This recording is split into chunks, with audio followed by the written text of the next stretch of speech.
안녕하십니까? 핵심파, 핵파영어 대표 강사입니다. 이번 영상에서 말씀드릴 내용은 고3 수험생들의 일반적 오판과 착각에 관한 내용입니다. 저는 세 가지를 준비하였습니다.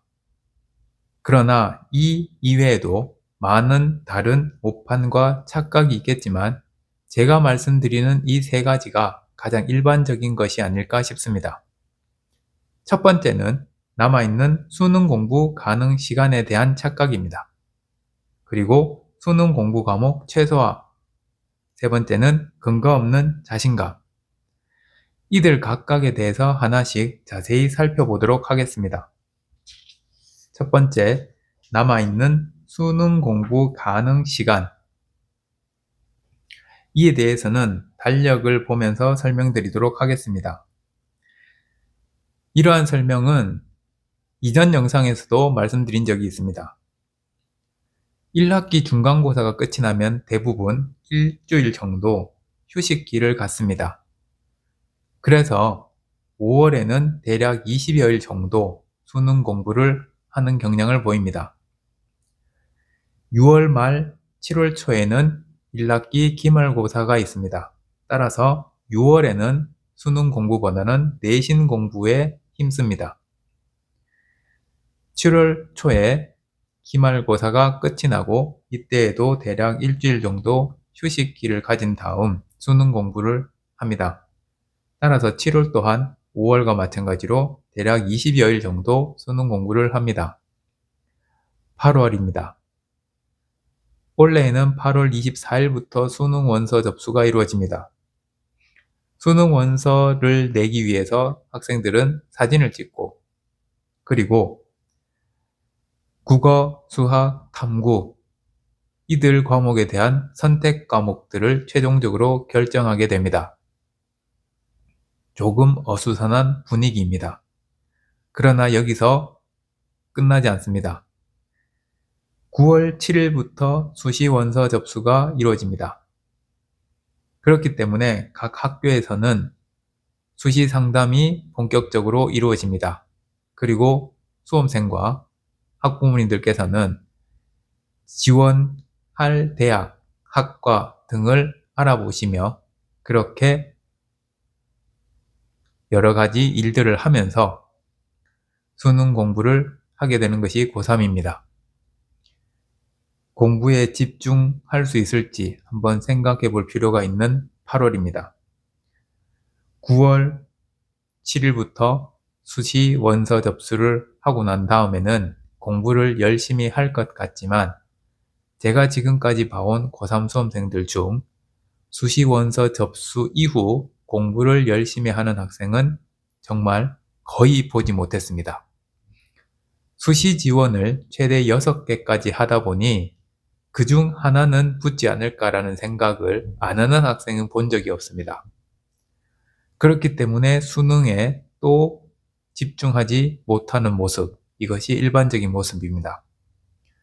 9월 말 10월 초에 2학기 내신 시험이 있습니다. 물론 이 시험은 수시 지원 때 성적 반영되지 않는 학기입니다. 따라서 이에 대한 공부를 열심히 하는 학생 또한 그리 많지 않습니다.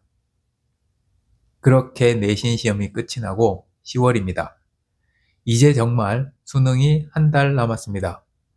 그러나 한 달 동안 공부를 아무리 열심히 해본들 지금의 국어, 수학, 영어 점수와는 크게 다를 것 같지 않다는 생각을 떨쳐버릴 수가 없습니다.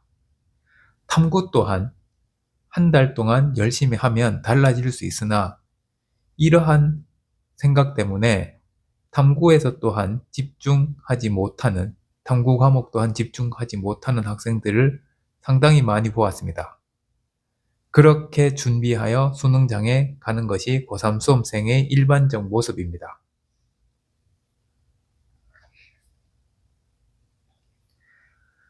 남아있는 수능 공부 가능 시간 얼마나 될지 생각해 보지 않을 수가 없습니다. 그리고 방금 말씀드린 그러한 시간을 보내면서 공부에 얼마나 집중할 수 있을까 또한 생각해 보아야 할 것 같습니다. 두 번째, 수능 공부 과목 최소화.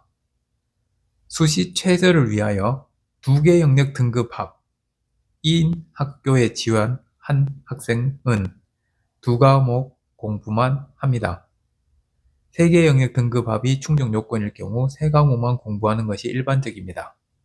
학부모님들 또한 이러한 생각에 동의하실 것입니다. 그러나 과연 이것이 합리적인 결정인가?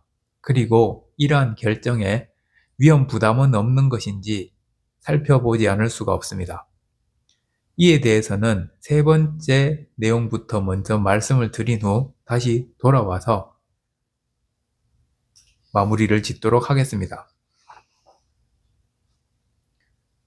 세 번째, 근거 없는 자신감.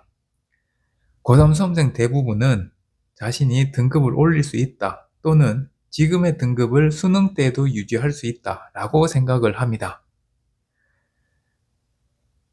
지금 자신의 성적, 등급, 그것은 재수생들이 빠진 성적입니다. 다시 말해 고3 수험생들은 자신의 성적을 무엇으로 판단하고 있느냐? 전국연합학력평가, 다시 말해 교육청 주관하는 전국연합학력평가 성적으로 자신의 성적을 가늠해보고 있습니다. 재수생들이 들어있지 않은, 응시하지 않은 시험입니다. 그러한 시험에서 자신의 성적이 과연 정말로 수능에서 유지될 수 있을지 지금부터 제가 설명드리도록 하겠습니다. 2026학년도 응시자입니다. 6월 모의평가 때, 작년 6월 모의평가 때 재학생은 34만 6,437명이 응시하였고 졸업생 및 검정고시생은 7만 5,186명이 응시하였습니다. 9월 모의평가 때는 이렇게 응시하였고 11월 본수능 때에는 재학생이 33만 3,102명, 졸업생 및 검정고시생이 16만 794명 응시하였습니다. 보시는 바와 같이 6월 모의평가 때보다 11월 본수능 때 졸업생 및 검정고시생이 상당히 증가합니다. 여기에서 우리는 두 가지를 살펴볼 필요가 있습니다. 1년 내내 수능 공부를 한 온수생, 즉 우리가 일반적으로 생각하는 재수생들은 대략 7만 5천 명 정도, 반수생들이라고 추정되는 것이 8만 5천 명인데 이 인원에서 이 인원을 뺀다면 8만 5천 명이라는 인원이 나오고 이들이 바로 반수생일 가능성이 상당히 높습니다.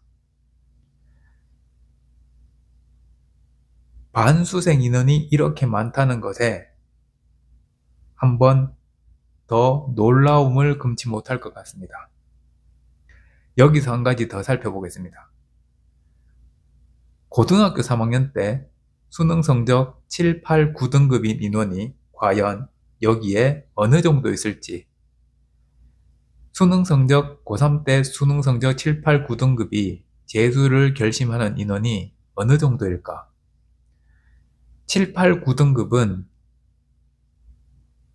전체 인원의 23%에 해당하는 인원입니다. 23%, 2%가 높은 25%는 4명 중 1명이 해당되는 퍼센테이지입니다. 상당히 많은 인원이라고 할 수 있습니다. 그 23%에 해당하는 인원 중 재수를 결심한, 삼수를 결심한 인원은 과연 얼마나 될까? 상당히 적지 않을까? 저는 그렇게 생각합니다. 여기에서도 상당히 적을 것 같은데 반수생 8만 5천 명 중 7, 8, 9등급이 반수를 했을 가능성은 또 얼마나 될까? 그렇게 본다면 이 16만 명이라는 인원은 1등급부터 9등급까지가 아니라 1등급부터 6등급 정도의 인원만으로 이루어진 인원들이 아닐까, 저는 그렇게 추정합니다. 물론 7, 8, 9등급이 있을 것입니다. 있으나 그 인원이 미비하다 보니, 많지 않다 보니 저는 방금과 같은 그런 말씀을 드려도 크게 틀린 말은 아닐 것이라 생각하여 그렇게 말씀드렸습니다. 현재 고등학교 3학년들이 자신의 등급을 유지할 수 있을 것이다. 과연 그럴 것인가? 지금 자신의 등급은 조금 전에 말씀드렸듯 고3 수험생들만 이루어진 상태에서의 등급 성적입니다. 조금 전에 말씀드린 그 인원들 보시면 재학생의 반 정도가 졸업생 인원입니다. 이 많은 인원들이 들어왔을 때 고3들만 이룬 성적, 즉 1등급 안에서도 3, 4%에 해당되는 성적으로 1등급을 받은 고3 수험생들은 졸업생들이 들어왔을 때 그들에게 1등급 자리를 내어주고 하위 1등급의 하위 그룹들은 2등급대로 떨어지지 않을까. 2등급대도 마찬가지입니다. 전체 2등급 구간 중 하위 8에서 11%로 2등급을 받은 고3 수험생은 재수생이 들어왔을 때 이들은 그들에게 자리를 내어주어 3등급이나 그 이하로 떨어질 가능성이 상당히 높다라고 생각하는 것이 저의 생각입니다. 여러분들 생각은 어떠신지 모르겠습니다. 그렇게 본다면 고3 수험생이 수능 때 등급을 올릴 수 있다, 유지할 수 있다, 이 생각은 분명 근거 없는 자신감입니다. 어떤 근거로 생각을 하는지 다시 한번 짚고 넘어가야 할 사안이라고 생각합니다. 다시 두 번째 내용으로 돌아오겠습니다. 방금과 같은 그 사실을 토대로 봤을 때 두 개 영역 등급합, 그래서 두 과목만 공부하고 세 개 영역 등급합이라고 하여 세 과목만 공부하는 것은 굉장히 큰 위험 부담을 안고 가는 것입니다. 이러한 현상이 일어날 것이 자명하기 때문에 두 과목이라고 하여 두 과목만 공부하고 세 개 영역이라고 하여 세 과목만 공부하는 것은 굉장히 위험 부담이 큰 결정입니다. 예를 들어 두 과목을 국어와 수학이라고 감안해 봤을 때, 물론 국어와 수학을 두 과목을 두 개 영역 등급합을 맞추기 위하여 노력하는 학생은 적지만 예를 들어 설명하는 것이기 때문에 지금 그 두 과목을 설명드리겠습니다. 두 과목을 예를 들어 설명드리겠습니다. 국어와 수학으로 최저를 맞추겠다고 하는 학생이 있다고 하면 이 학생은 국어 시험에서 이미 판결납니다. 무슨 말씀이냐? 국어가 매년 어렵게 출제되고 있다는 소식을 매년 접하고 계실 것입니다. 수능장에서 국어가 어렵게 출제되었다는 것을 인지를 했을 때 멘탈이 안 흔들릴 수가 없습니다. 그래서 1교시 시험 치고 나면 국어가 평소보다 낮게 나올 것 같다라는 생각에서 수학 제대로 치지 못할 가능성이 큽니다. 그리고 국어는 국어대로 수학은 수학대로 등급이 이루어져야 수능 체제를 통과할 텐데 국어에서 이미 기대했던 성적이 나오지 않을 것 같은 생각이 든다면 수학을 잘 쳐본들 과연 수능 체제를 맞출 수 있을까? 이런 생각에서 시험이 무의미하게 느껴질 가능성이 큽니다. 국어 수학이 아니라 수학 탐구 또는 수학 영어 또는 영어 탐구를 두 과목으로 타겟을 잡고 공부한 학생들 또한 방금과 같은 일이 수능장에서 벌어질 수 있습니다. 그렇기 때문에 두 개 영역 등급합이라고 하여 두 과목만 공부하는 것, 세 개 영역 등급합이라고 해서 세 개 영역 세 과목만 공부하는 것은 굉장히 큰 위험 부담임을 다시 한번 말씀드립니다. 따라서 이때에는 세 과목을, 이때에는 네 과목을 공부하는 것이 더 현명하다고 생각합니다. 주어진 시간이 한정적인데 두 과목만 공부하는 것이 더 효과적이지 않을까 라고 생각하실 것입니다. 실질적으로 공부하는 학생들을 살펴보면 그렇지 않습니다. 과목이 준다고 더 많은 시간 동안 공부를 하는 모습을 보이는 학생은 거의 없습니다. 세 과목을 공부한다고 공부를 소홀히 또는 덜 공부하는 경우도 거의 없습니다. 두 과목이면 두 과목 나름대로, 세 과목이면 세 과목 나름대로 공부하는 것이 일반적인 수험생의 모습입니다. 그렇기 때문에 이 경우에 세 과목, 이 경우에 네 과목을 공부하는 것이 리스크를 줄이는 현명한 선택이자 결정이라고 저는 그렇게 생각합니다. 어떤 분들은 저의 이런 말씀들이 악담이라고 생각하시는 분들이 있을 것 같습니다. 저는 결코 악담을 드리는 것이 아닙니다. 올해의 수험생들이 이러한 모습을 볼 것이다 라고 예언하는 것도 아닙니다. 저는 다만 과거의 수험생들의 모습을 말씀드렸을 뿐입니다.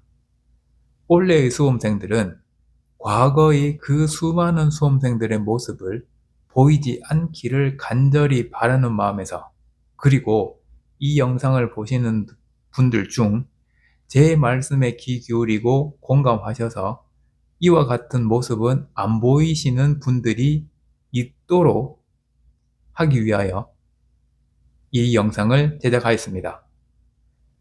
이번 영상은 여기까지입니다.